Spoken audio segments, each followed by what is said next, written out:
Hey, it's Guy here from Off My Bridge, and we are going to be learning how to create a court case adventure. Now, court cases within Star Trek are an absolute staple. Every series has got at least one courtroom type of episode, and there's even some in the films. But court cases are tricky business, and if done correctly, can be incredibly rewarding for the entire player group and for you as the GM. If done incorrectly, can be a bit of a flat waste of time. So we are going to deep dive into creating a court case.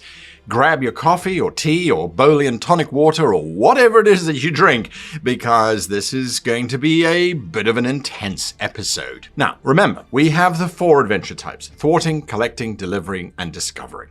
We then have the Star Trek adventure type, the uncovering, the non-linear, linear adventure. We then have the courtroom. So that's a 6th adventure type, and it's not a common one because it is difficult. It is really, really difficult. Now, Star Trek Adventures 2 has got their entire social conflict system, which is what we will be using. So if you're unfamiliar with that, go and check out the video that I did on social conflict. However, social conflict is for short engagements. In the book, they talk about it being for longer kind of stuff, but we don't want it to just be an extended social conflict task, if you will. We want the courtroom to be inclusive of everybody at the table. So that means we're going to have to think about it slightly differently. So let's have a look. Here is a list of just a whole bunch of really influential Star Trek episodes. Strange New Worlds, Ad Astra per Aspera. Then you've got DS9, Rules of Engagement. Now, the Rules of Engagement episode with Worf was an interesting one, because Worf was on trial for technically doing what he should be doing. But the Klingons were trying to use it as a smokescreen to just remove him from the equation before the Klingon War. So it's an interesting one. It was a court case, but it had a subtle undertone, an undercurrent, a different intention, if you will. That's something to bear in mind. Tribunal, Measure of a Man, Author. Enterprise had Judgment. The original series had The Menagerie, Part 2. And then Voyager had Death Wish. Now, Death Wish, hugely contentional episode. AQ wants to commit suicide, and Janeway has to preside over this request. It's a very heavy episode, and it's a great episode. All of these episodes are strong, and if you haven't watched these episodes in particular, and if you want to run a court case, I strongly suggest that you watch some of these episodes. They are really inspirational. With that in mind, how do we do it? What do we do? You first need to start by choosing the type of crime. Is it a moral crime? Is it an ethical crime? Is it a criminal crime? Or is it a show trial crime? And you go, what? So, show trial. We've seen a lot of show trials, and unfortunately, Miles O'Brien has the record for being the most falsely accused and punished Starfleet officer in the history of Starfleet. That poor man.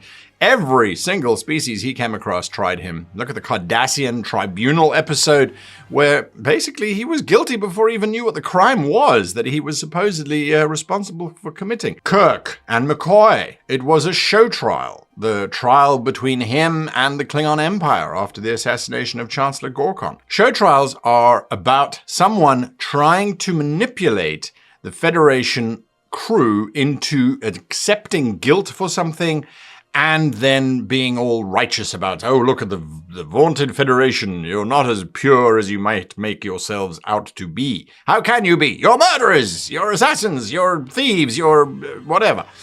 So show trials have no real basis for evidence, but they are a really cool type of court case that you can run, because whilst the court case is running, you've got the investigation into the politics that's running at the same time. All criminal cases have this. We're going to get to that in a little bit. What's the difference between a moral and an ethical crime? A moral crime is a crime that has been done for the right reasons, but it might not be ethically correct.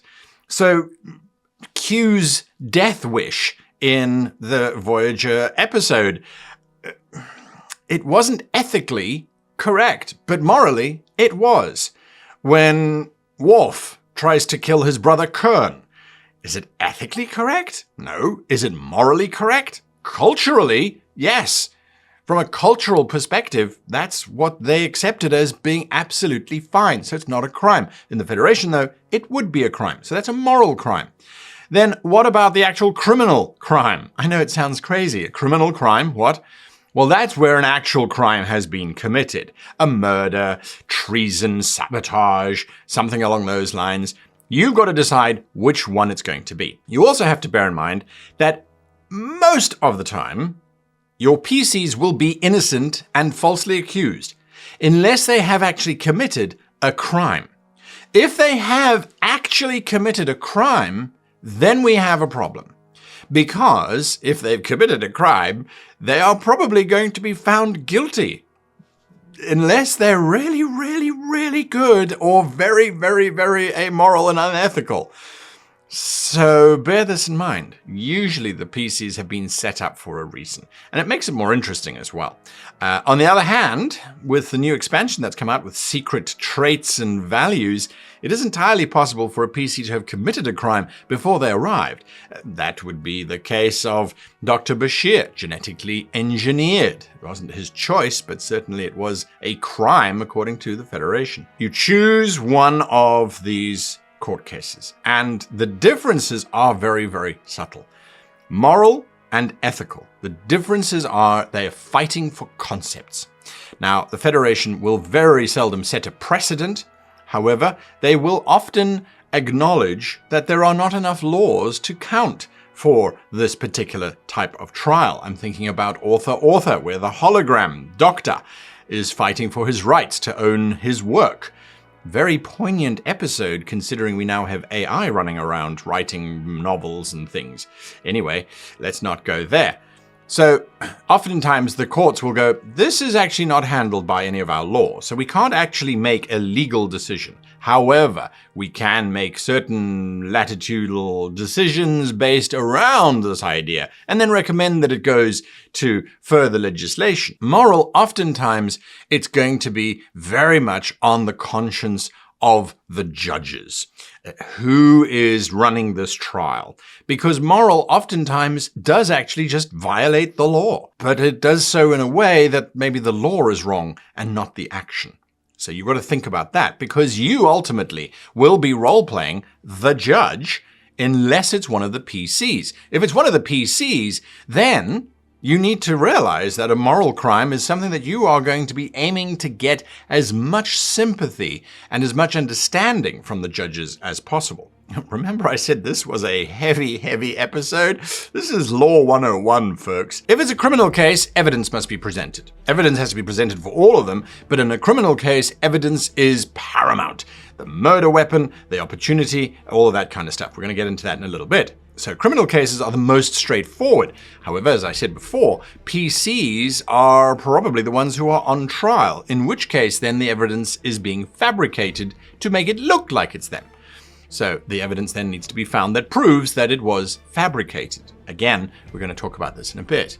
When it comes to a show trial, well, a show trial, all it really takes is for the PCs to prove that this is nothing but a tire fabrication for a different reason. If they can find the ulterior motive behind the show trial, usually the show trial will then fall apart and will be withdrawn. Because, well, now everybody knows that we're the evil ones and we can't prove that you're the evil ones, so there's no point in continuing this charade. Once you have chosen the type of crime, you can then choose the legal system. This is where Star Trek has had a lot of fun in the past. We've seen lots of JAG episodes, the Starfleet officers who come in and prosecute on behalf of the Federation with a judge advocate general presiding over the court case. Very formal military kind of stuff. We've also seen the Cardassian legal system, the Klingon legal system. What I'm driving at is that you need to decide, is this going to be an alien legal system or is this going to be the Federation legal system? If it's the Federation legal system, that's fairly straightforward. It's like any kind of trial that you've ever seen before, whether you are watching Ally McBeal or Boston Legal, which you should have anyway if you're a diehard Trekkie, and it plays out as you would expect. On the other hand, this is also an opportunity for you to explore different ideas. The Cardassian system. You are guilty until proven, well, no, you're not even guilty till proven innocent. You're guilty until you confess. And then you'll be executed anyway, because you're probably guilty of something. It might not necessarily be this crime, but you are guilty of something because you raised our suspicions. Then you go, well, what about the Klingon legal system? Are you guilty? Yes, but I claim the right to face my accuser in battle. Okay, literally, I will kill my accuser and by virtue of that, prove myself correct. None of these concepts, by the way, are non-Earth bound. They are all based in historical systems that have been or still exist here on Earth. So it might sound alien, but it really isn't. It's just a human interpretation. So you can create your own legal system, whether it is that it's trial by combat, whether it is populist, so it's just the entire planet watches the trial and then they vote based on social influences. It doesn't really matter. It's entirely up to you to choose, and then bear in mind the influence that will have. If it's a legal battle, you are going to have a lot of legal evidence, stuff that makes sense and that builds up a proper trial. If it's trial by combat, this becomes problematic. And the reason for that is, in an episode or in a film, usually it's only one character that has been chosen to become the puppet for this trial. So in a trial by combat, such as Quark, for example, in that wonderful episode, The House of Quark, in that episode, he faces his accuser in the Klingon way. So Quark is fighting against a Klingon. The rest of the cast, the rest of the DS9 crew are not there. What I'm saying is, when you are playing with a group of people, to have one person be responsible for the outcome of the trial and doing all the rolling, what are you doing with the rest of them? I do have advice coming up in the video on what to do there, but generally speaking, you need to figure out how to make it a group thing or as many of the players as involved can be, because that makes it more interesting for the players. It also makes it easier for you. Now, if it's a socialist, if it's a populist thing, well, then the characters are all involved on all different levels trying to do whatever it is that they can do. You've now got the crime. You've now got the judicial system. You then need to choose who is involved. Is it the Federation, the PCs, versus someone? Is it the PCs versus the PCs? Is it the PCs versus the Federation? Is it the PCs versus something completely alien? Or is it aliens versus aliens and the PCs are just helping?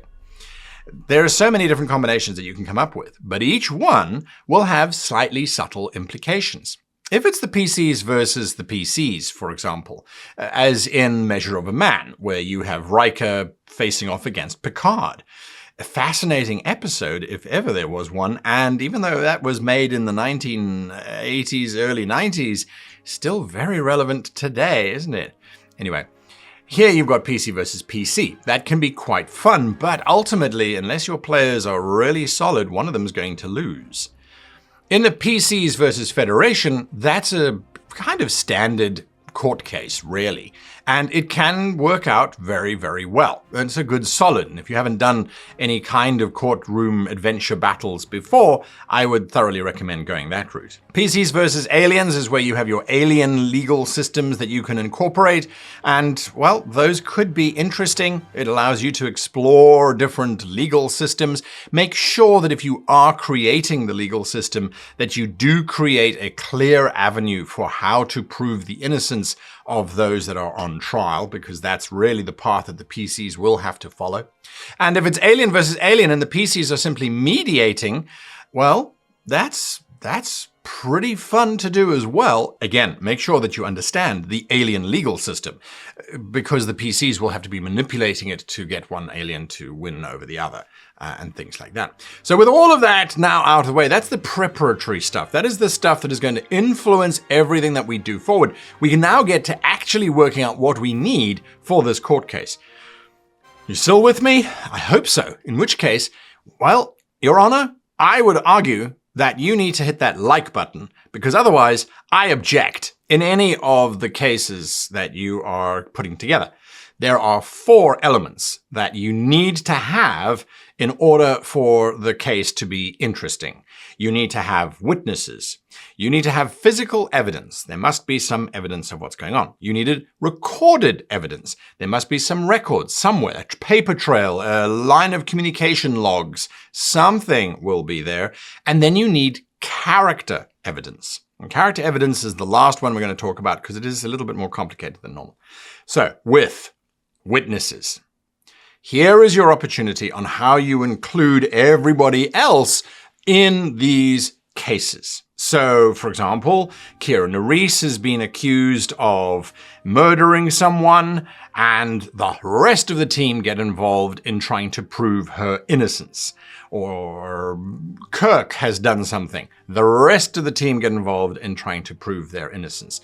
Wesley Crusher steps into a forbidden garden, and the rest of the crew gather around to try and prove their innocence. So this is about including the rest of the team. So witnesses, generally speaking, will be dealt with by characters who have a good insight or who have a good presence, something along those lines, because they will be interrogating these witnesses. If there are no witnesses, because it's the perfect crime, there must be other things. Of those 4 components, you have to have at least 2 of them. If you don't have any of them, it's the perfect crime and there's no way to prove the case. So you have to have these things. And this is where it gets really cool and exciting and interesting, but also a little bit tense for you as the GM, because if the players are not looking for those 4 things, they ain't going to find them, and then their whole trial is going to fall apart. So, witnesses. Witnesses, some should be forthcoming. Some can lie. Some can tell the absolute truth. Some can sit on the fence and need persuasion. All of that is going on as a sub-adventure, or a subplot, if you will, whilst the main trial is going on. Go find witnesses. You were there on the night of the murder. What did you see? I did not see anything. I was not present at the time. But I have other witnesses who say you were. All right, fine, I crack. I was there. I saw him stab him. Do you even know who I'm talking about? No. Dead end. Go somewhere else. Run it as a social conflict if you really like. But again, look at your timing, look at your pacing, see how much you need to do, and certainly not for every witness. Witnesses also become really useful as a tool because what you're going to see is how the evidence works for and against the PCs in terms of winning their case. So witnesses are useful little stand-ins who will sometimes come forward at just the right moment because they remember something.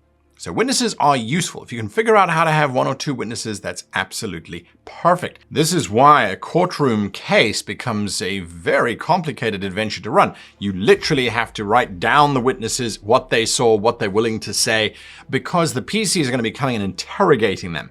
So if you don't have their story straight, the PCs are going to assume that they are lying and will either dismiss them or try and pick them apart. Could paint yourself into a corner, so make sure you know exactly what happened. Physical evidence. When it comes to physical evidence in Star Trek, there are lots of ways of detecting disintegrations. Transporter pattern in beam residue. Pick a thing. However the crime was committed, there will be some physical evidence that's been left behind. It might be circumstantial. Oh, there's remnants of a transporter beam that was used at an hour before the crime was committed. Was that you? Was that you? We can't tell from where it came, but we can tell that there was a transporter beam an hour before. Yeah, I ordered pizza and they delivered the pizza.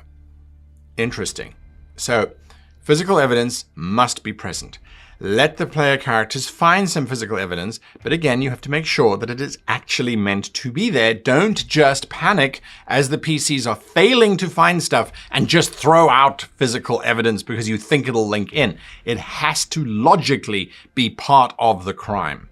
So if you don't think about it beforehand, don't throw it in ad hoc later on. You will trip yourself up. Physical evidence could be the murder weapon. It could be a scrap of clothing. It could be DNA underneath the fingernails of the victim. It could be a small little detail. Someone knows something about the crime scene that no one else knows. Oh, yes. Well, I didn't move the pink couch, if that's what you're asking. But I never said it was pink. See, that kind of stuff. Recorded evidence, holocams, imagery, transporter logs, anything that could be used to solve this crime. What happened, right? If you look at The Undiscovered Country, where it was an investigation, it wasn't a court case, but it was an investigation, they went through it all. They checked the computer logs. Every bloody torpedo has been accounted for on the computer logs, but not actually physically counted. So they were running through the different types of evidence, proving and disproving as they were going along. Recorded evidence is really useful. Things can be deleted. The deletion is evidence of something, not necessarily a crime, but it is evidence of something and could lead in a little trail back. So whereas for the witnesses, we had the presence and insight characters, for recorded evidence, this is where we've got the daring plus security, or insight plus science. We've got room for all of the characters who are not talky-talky to now get stuck in and start doing their work. Do you see why you've got to have multiple avenues of evidence, multiple avenues for different PCs to go and look at different things? And then finally, we've got character, personal character, the individuals themselves. You claim you saw Commander Shepard stabbing the victim, but you don't have any gambling debts, do you? That you owe to the victim's father, the known Orion drug dealer? You don't have any gambling debts? Odd, because we have some recorded evidence that you do have 1 million credits outstanding. What's the deal with that? You don't think you could be influenced by his father in his murder trial? So attacking the character of the individual is also a way of trying to prove or disprove evidence.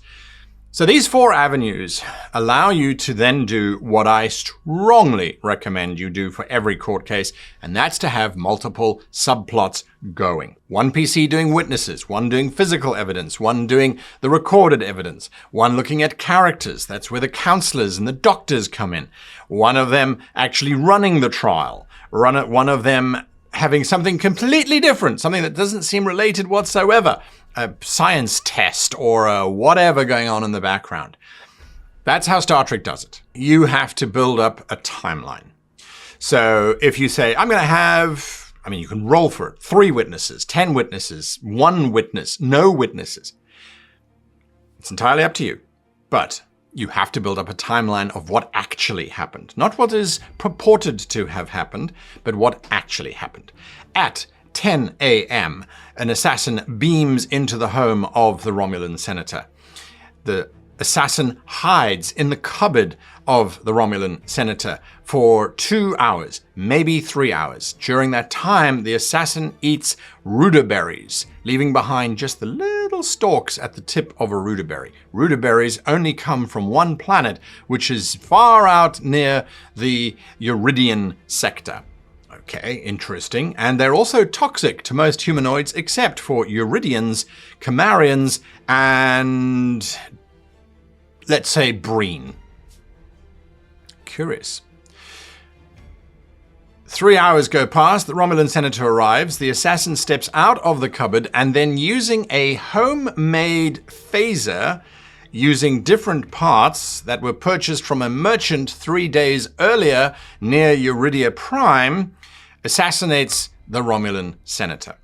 They then use an access card, which was stolen from a Romulan security guard 3 weeks earlier by a really strange little alien that comes from somewhere else who was arrested but has never been actually prosecuted, to then access the Romulan senator's logs and erase anything of what the Romulan senator was going to present to the Senate that afternoon. The assassin then leaves via the back door, whilst unfortunately still eating those berries that I spoke about. This is now 4 hours later, and then as a final measure, they detonate a bomb in the senator's house to make it look as if it was a plasma buildup in the kitchen facilities, and that blew up the entire house. The individual then gets into a public transport system and is whisked away to the starport, but en route disembarks and is lost in the crowd. That could work. There are lots of opportunities for witnesses. Oh, I saw someone wearing an unusual heat suit. Or was it a cooling suit exiting the senator's house just before the explosion? I couldn't tell you what or who they were. You can start to build up this list of who could have seen, what could have been recorded, what evidence could be found. So we've got evidence of a transporter beaming. We've got evidence of these berries in this cupboard.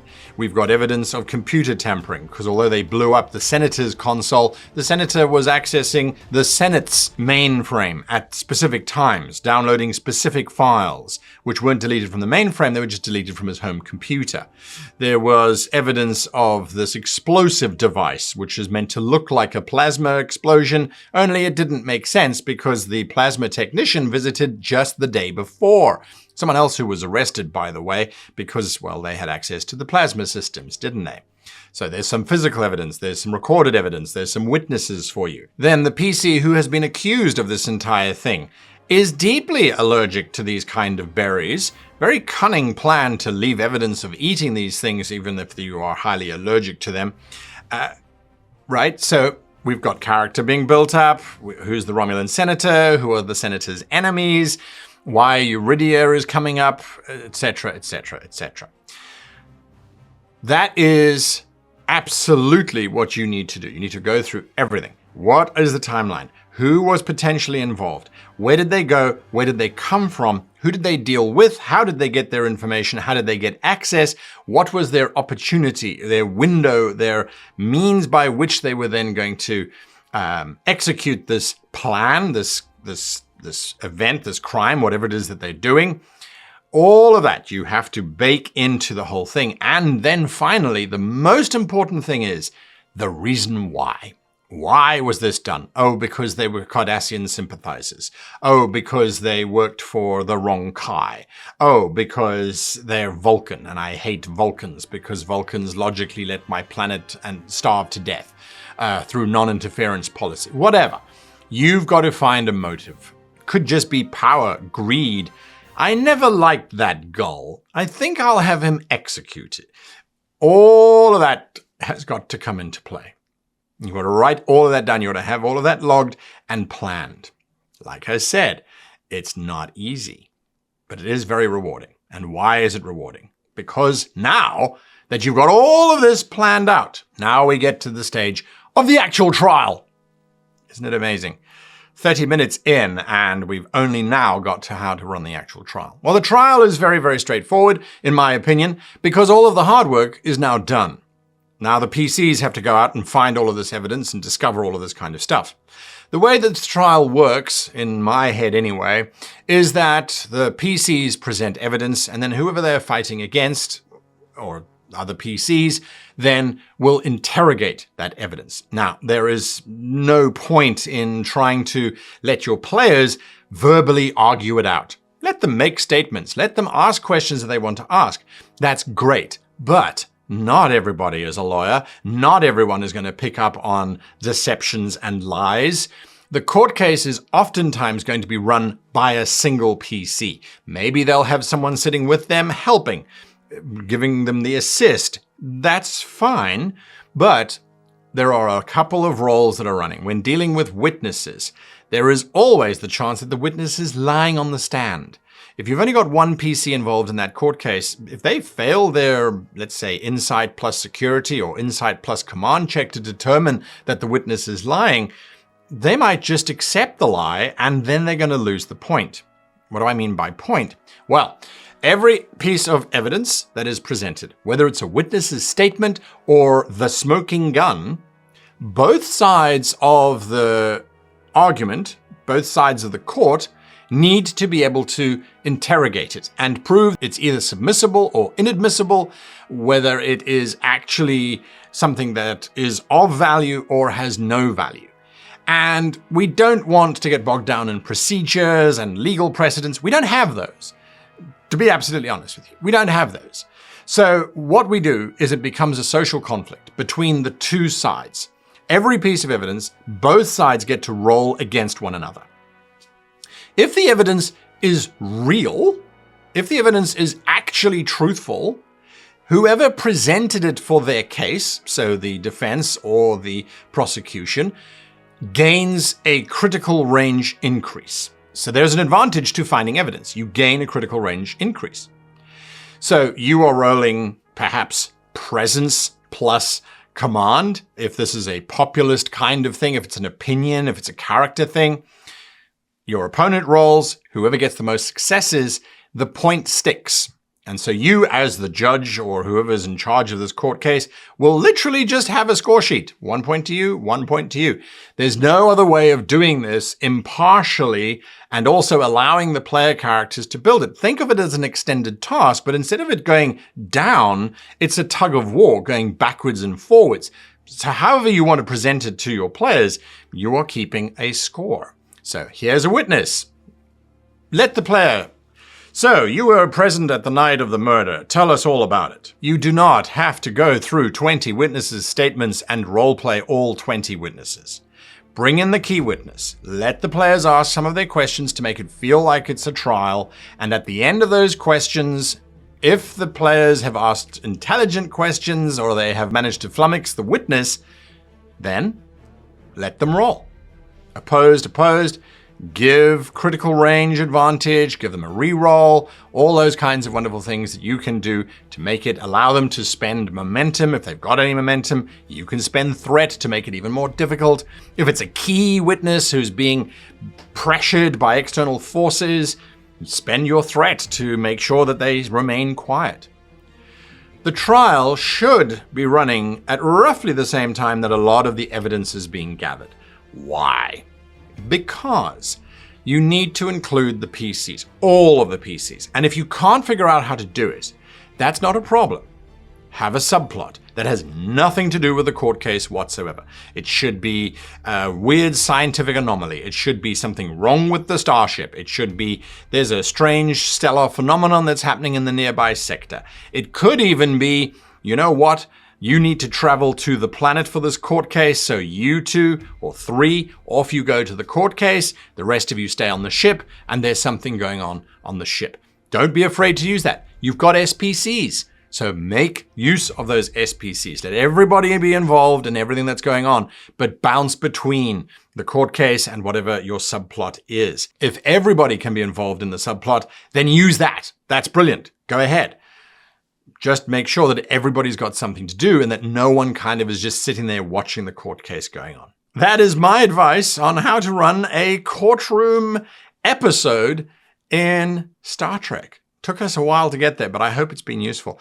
For those of you that are following this quite technical video, I will be releasing, not this month as I'm on holiday, but next month as part of the Patreon rewards, this entire briefing document, everything that you need to run a court case in your Star Trek games. So my patrons can pick up a copy of that. Links down below on how to become a patron. And a huge thank you to my patrons currently who keep the lights running. I really, really do appreciate it. Really, really, really do. What are your thoughts on court cases? Too complicated? No. Well worth it. Maybe once every 3 seasons worth of adventures, however, as they can become quite tedious. Until next week, I wish you and yours live long and happy gaming.